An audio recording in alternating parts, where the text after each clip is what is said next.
नमस्कार दोस्तों, खबर और मनोरंजन का अड्डा मीडिया पार्क में आपका स्वागत है।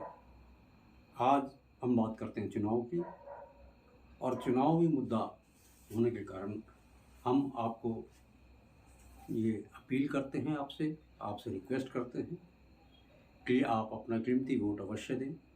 हर एक वोट का कीमत बहुत महत्वपूर्ण है। किसी भी सरकार को बनाने के लिए एक वोट काफ़ी महत्वपूर्ण भूमिका निभाता है। जी हाँ दोस्तों, आप कभी ये ना सोचें कि मेरे एक वोट से क्या फ़र्क पड़ने वाला है इस देश में। आपके ही एक वोट से जो निकम्मी जनप्रतिनिधि है वो सरकार में शामिल होने से बच जाएंगे। मैं दोबारा से रिपीट करता हूँ कि जो निकम्मी जनप्रतिनिधि है, जो किसी के नाम पर चुनाव जीत रही है, जो अपने संसदीय क्षेत्र में संपूर्ण बजट को विकास के लिए खर्च नहीं कर पाती है, ऐसे जनप्रतिनिधि को आप अपने एक वोट से दूर कर सकते हैं। तो ये बहुत ज़रूरी है कि आप वोट करें। 100% वोट हो। वोट देश के नाम पर, वोट रोजगार के नाम पर, वोट शिक्षा के नाम पर, निःशुल्क शिक्षा के नाम पर, टैक्सेबल नहीं। आप देखिए कि कॉपी किताबों में टैक्स लगा दिया। कौन सी सरकार है जो टैक्स लगा रही है कॉपी किताबों में? शिक्षा को महंगा करने का काम कौन कर रही है? शिक्षा को व्यापार में तब्दील करने का प्रयास किया जा रहा है। क्यों? ताकि आप शिक्षित होंगे तो सरकार से सवाल पूछेंगे। आप सवाल ही ना पूछ पाएँ, इसलिए ऐसी व्यवस्था बना दी गई है कि अधिक से अधिक लोग ना पढ़ सकें या बेरोजगार रहें।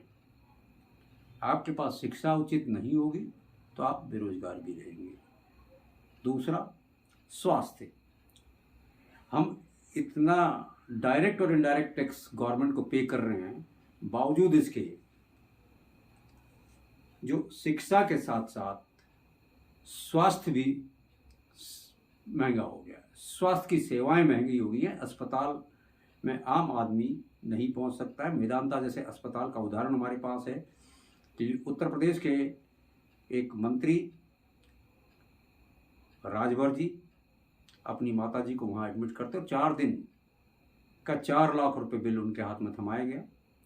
ऐसे कई सारे मामले आपके शहर में भी होते हैं, हमारे शहर में भी होते हैं कि आदमी के मृत्यु के पश्चात भी उनको वेंटिलेटर देखकर, बॉडी जिस पे वेंटिलेटर से क्या है कि बॉडी थोड़ी सी गर्म रहती है तो उसमें नब्ज हल्की चलती है, जिससे वो जो है पैसा बनाते हैं। इस तरह की कई सारी घटनाएं, कई सारी शिकायतें और कई सारे वाक़या होते रहे, जिसकी वजह से हॉस्पिटल में तोड़ फोड़ भी हुई है, झगड़ा भी हुआ है, कई सारी चीज़ें हुई हैं। लेकिन इसके लिए जिम्मेदार कौन है? कौन ऐसी नीतियाँ लेके आया है? क्या आप समझ लीजिए कि क्या आयुष्मान कार्ड के माध्यम से जो गवर्नमेंट का सपोर्ट इन निजी अस्पतालों को दिया जा रहा है वो पारदर्शी है, या सिर्फ जो अमाउंट आपको एक सरकार ने कहा है कि 5 लाख रुपए की आपके लिए स्वास्थ्य सेवाएं मुफ्त दी जा रही हैं, उस 5 लाख के बिल को बनाने तक ही प्राइवेट अस्पताल सीमित है। तो ये हमारी नीतियों की कमी है। सरकारी अस्पतालों में तमाम मशीनें होने के बावजूद वहाँ पर ऑपरेटर उपलब्ध नहीं है, रेडियोलॉजिस्ट उपलब्ध नहीं है ताकि अल्ट्रासाउंड कर सकें या प्रॉपर एक्सरे कर सकें। तो इसके लिए जिम्मेदार कौन है? वही रेडियोलॉजिस्ट प्राइवेट में नौकरी कर रहा है, प्राइवेट संस्थान के लिए काम कर रहा है, लेकिन सरकारी में नहीं जा रहा है। हम उत्तराखंड की राजधानी देहरादून की अगर बात करें तो दून हॉस्पिटल में सप्ताह में 1 दिन अल्ट्रासाउंड या आप सिटी स्कैन जैसी सुविधाएं मिलती हैं। राजधानी देहरादून की हम बात कर रहे हैं, तो बाकी अन्य जो 12 ज़िले हैं देहरादून ज़िले को छोड़ करके उत्तराखंड में, उनकी स्थिति का आप खुद ही अंदाज़ा लगा सकते हैं। मतलब स्वास्थ्य मंत्री अगर जो है दून हॉस्पिटल में, दून मेडिकल कॉलेज में जाते हैं तो उनको भी रेडियोलॉजिस्ट का इंतज़ार करना पड़ता है, उनको बुलवाना पड़ता है। तो इन सब मुद्दों को आपने चुनाव में, जो सरकार के जो निकम्मेपन है, जो सरकार की खामियां हैं, उसके खिलाफ अपने उस एक कीमती वोट का इस्तेमाल करना है। आपने 100% वोट करना है युवाओं के रोजगार के लिए, सुरक्षा के लिए, महिला सुरक्षा के लिए। और जो महंगाई है उसके लिए आपने वोट करना है। महंगाई आप देखते हैं कि बड़े सिस्टमेटिक ढंग से, बड़े प्लानिंग के साथ महंगाई को बढ़ाया जा रहा है। और आप अगर नोट करेंगे कि अदरक का एक छोटा सा एग्जांपल ले लेते हैं कि अदरक जो है 400-500 रुपये किलो तक बिक गई। जो 30 रुपये, 40 रुपये, 50 रुपये किलो बिकने वाला अदरक 500 रुपये तक बिक गई। लहसुन की बात करें तो 50 रुपये किलो बिकने वाला लहसुन 300-400 रुपये किलो बिक रहा है। तो ये कैसे हो पा रहा है? आप 80 रुपये किलो से लेकर 120 रुपये किलो तक बिकने वाला जो मखाना है, जिसे कैल्शियम का स्रोत माना जाता है, आज वो 1000 रुपये किलो का बिक रहा है। ये सब किस सरकार की देन है? किसके सरकार में ये काल में ये हुआ है? जो बाटे का प्रसाद आप मखाने का बांटते थे, आज वो इस कदर महंगा हो गया है कि लोग जो है बाटे के प्रसाद में मखाने को लाना कम कर चुके हैं। ये हमारी आस्था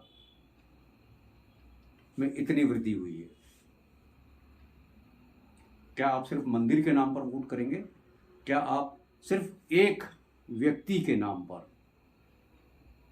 जो आपको लुभावने वादे, लुभावने सपने दिखाकर आगामी 5 साल तक अपनी मनमानी करने वाला है, क्या ऐसे व्यक्ति को आप वोट देना चाहेंगे?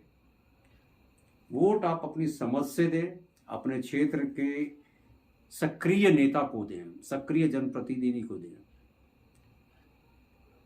यदि आपको कोई पसंद नहीं है तो भी आप नोटा का बटन दबाएं। हालांकि ऐसा आमजन से जो चर्चा होती है और आमजन से जो बातचीत हो रही है, जो शिकायतें मिल रही है, जो लोग बता रहे हैं नुक्कड़ों पर या किसी पार्क में या किसी भी स्थल पर जब इकट्ठे होते हैं, चाय की दुकान पर, तो चर्चा में ये हो रहा है कि भाई वोट हम किस लिए दें? कोई भी बटन हम दबाएंगे तो वोट तो बीजेपी को जाना है।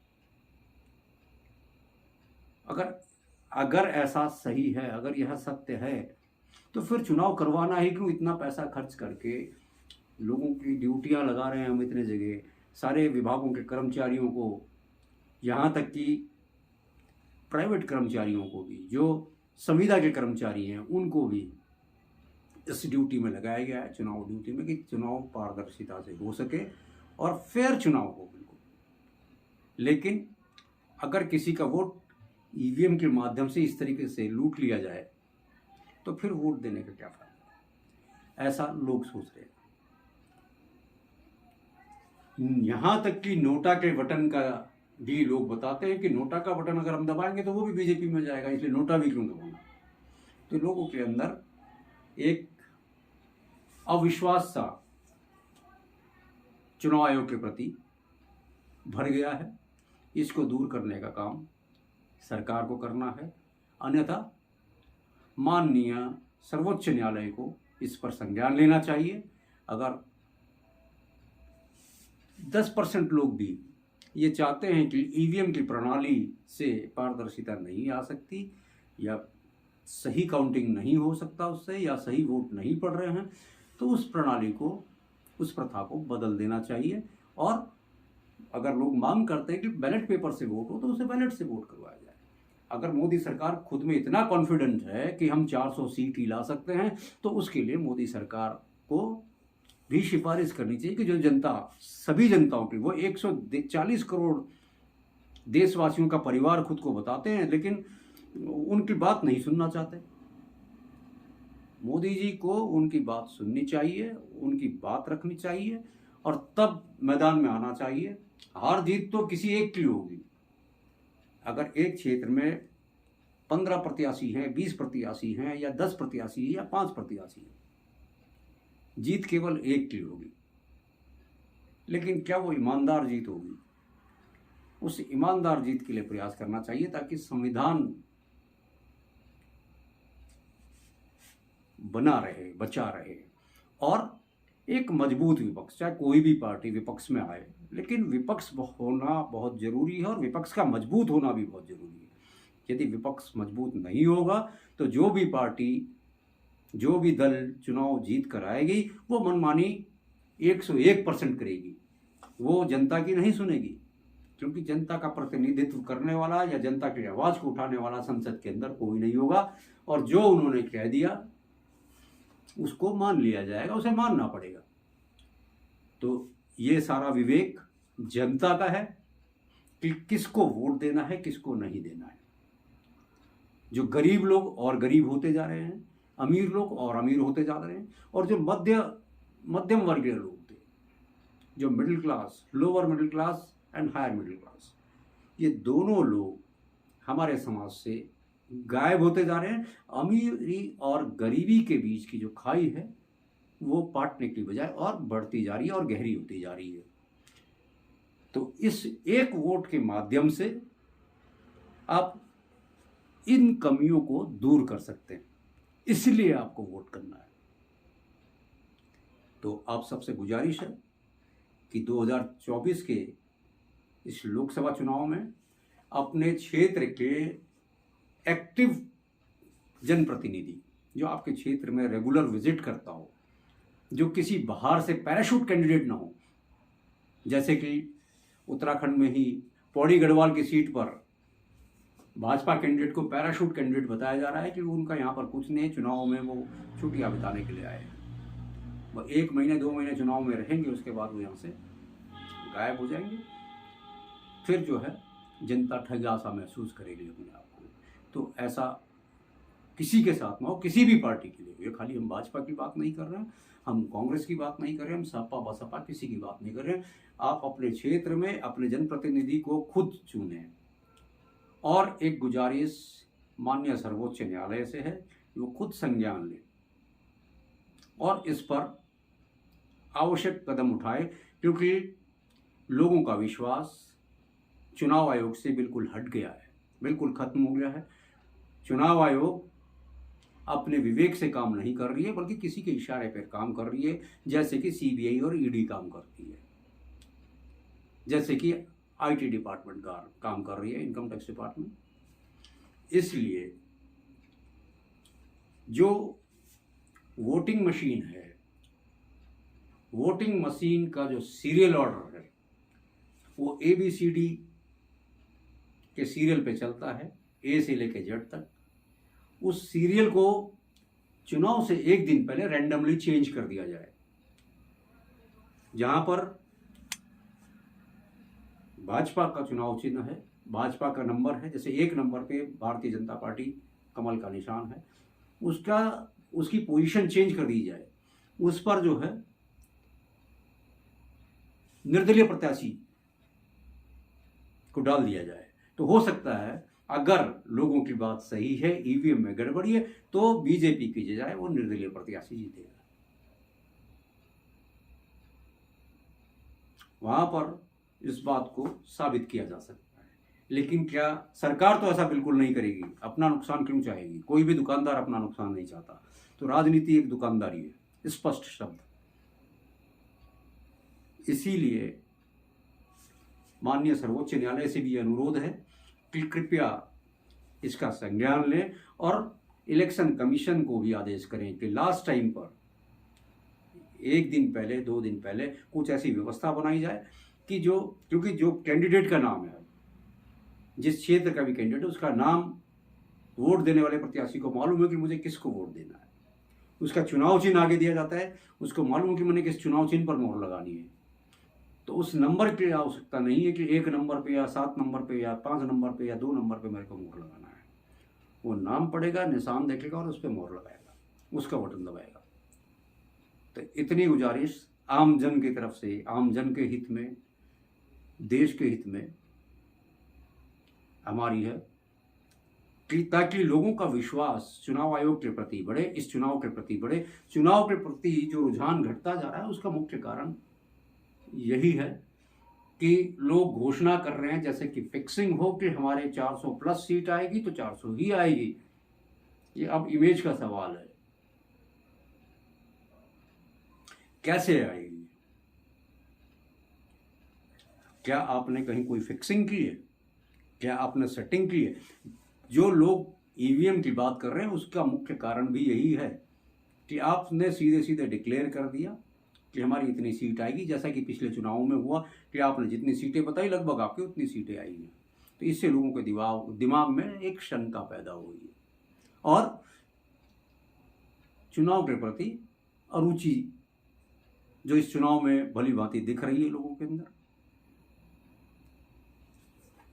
तो इस पर अवश्य ध्यान दें और खासकर मेरे युवा वोटरों से जो पहली बार वोटिंग करेंगे उनसे मेरा अनुरोध है कि किसी के बहकावे में ना आए, किसी जाति, किसी धर्म, किसी क्षेत्रवाद को छोड़ करके, इनको किनारे रख करके, और पहली बार आप देश के लिए वोट करने जा रहे हैं, संविधान के लिए वोट करने जा रहे हैं, तो ऐसे जनप्रतिनिधि को चुनें जो शिक्षा, निःशुल्क शिक्षा, निःशुल्क स्वास्थ्य, आपके क्षेत्र में रोजगार, आपके क्षेत्र की पलायन रोकने के लिए कार्य करता हो, जो आपके क्षेत्र में सक्रिय हो, जो चुनाव के बाद आपके क्षेत्र से गायब हो जाने वाला हो, किसी भी प्रदेश की राजधानी में जाकर बैठने वाला हो लेकिन आपके क्षेत्र पर ध्यान नहीं देने वाला हो, या किसी राजा महाराजा खानदान से बिलोंग करता हो और चुनाव जीतने तक वो सीमित हो, उसके बाद आपको उससे कोई लेना देना नहीं है, ना आप उसे पहचानते हैं ना वो आपको पहचानते हैं। तो ऐसे जनप्रतिनिधियों को वोट करने से बचें और अपने कीमती वोट का सदुपयोग करें जो आपके भविष्य को उज्जवल कर सके, आपको रोजगार के लिए हेल्प कर सके, आपको शिक्षा के लिए हेल्प कर सके, आपको महंगाई रोकने के लिए हेल्प कर सके, आपके क्षेत्र की समस्याओं को सुलझाने में आपकी मदद कर सके, आपके ग्राम के विकास, आपके शहर के विकास, आपके समाज के विकास, आपके देश की विकास कर सके। कुछ लोग सिर्फ घोषणाएं कर रहे हैं और जो राशन की प्रथा है, मैं सरकार से अनुरोध करूंगा कि हमारे माननीय मंत्री जी को, हमारे प्रधानमंत्री जी को 5 किलो गेहूं दे दिया जाए हर महीने। क्या 5 किलो गेहूं से किसी का परिवार चल सकता है? आपके देश में गरीबी खत्म हो गई है तो फिर आप अनाज क्यों बांट रहे हैं? और 5 किलो अनाज से क्या एक परिवार चल सकता है? एक परिवार तो क्या एक व्यक्ति का भी महीने भर का राशन पूरा नहीं हो सकता 5 किलो चावल से या 5 किलो गेहूं से। तो इस व्यवस्था से क्या आप साबित करना चाहते हैं? आप गुमराह कर रहे हैं क्या लोगों को? इसमें बदलाव की बहुत आवश्यकता है। या तो राशन प्रणाली को बिल्कुल खत्म कर दिया जाए, देश से कोई राशन ना दिया जाए। आप जनता को लुभाने के लिए, जनता को बेवकूफ़ बनाने के लिए 5 किलो चावल, 5 किलो गेहूं दे रहे हैं। उस 5 किलो गेहूं से किसी भी घर का राशन पानी या किसी का भी घर नहीं चल सकता। पहले समय में 25 किलो 30 किलो लोगों को गेहूँ, 35 किलो गेहूँ मिल जाता था तो उससे उनका घर चलता था। 10 लीटर कैरोसिन से लोग काम चलाते थे उस ज़माने में, क्योंकि गैस सिलेंडर नहीं था। जो 424 रुपये, 442 रुपये का जो गैस सिलेंडर था वो 1100 तक, 1200 तक पहुंच गया। आज चुनाव को देख करके आपने उसे 200 रुपये कम कर दिए। जो 800, 850, 900 अलग अलग क्षेत्रों में सिलेंडर के रेट आज हैं, जो चुनाव के तुरंत बाद बढ़ने वाले हैं, निश्चित तौर पर बढ़ने वाले हैं। जो 1100-1200 का सिलेंडर खरीदते थे वो 1500 का होने वाला है, क्योंकि चुनाव का खर्चा सब यहीं से वसूल करने वाले हैं। ऐसे ही हम बात करते हैं पेट्रोल की। आज भी पेट्रोल 105, 106, 107 रुपये लीटर है। आपने 10 रुपये कम किए, उसके बावजूद पेट्रोल की कीमतों में कोई खास फर्क नहीं पड़ा है। और चुनाव के बाद यही पेट्रोल आप देखिएगा 130 रुपये लीटर तक पहुंच जाएगा और आप कुछ नहीं कर पाएंगे, क्योंकि सरकार में आवाज़ उठाने वाला कोई नहीं होगा। आप विपक्ष, आपके पास विपक्ष नहीं होगा कोई भी मजबूत, तो आप कैसे आवाज़ उठाएंगे? वो तो सरकार ने कह दिया कि भाई ये करना है, कर दो, और आप कर देंगे। आपके पास कोई ऑप्शन नहीं होगा सिवाय ऐसे सरकार की गुलामी करने के। तो अपने कीमती वोट का सोच समझ करके इस्तेमाल कीजिए, देश हित में कीजिए, अपने मोहल्ले के, अपने ग्राम के, अपने शहर के, अपने राज्य के, अपने देश के हित में वोट कीजिए। मेरी आपसे यही अनुरोध है, यही विनती है। लेकिन वोट अवश्य करें।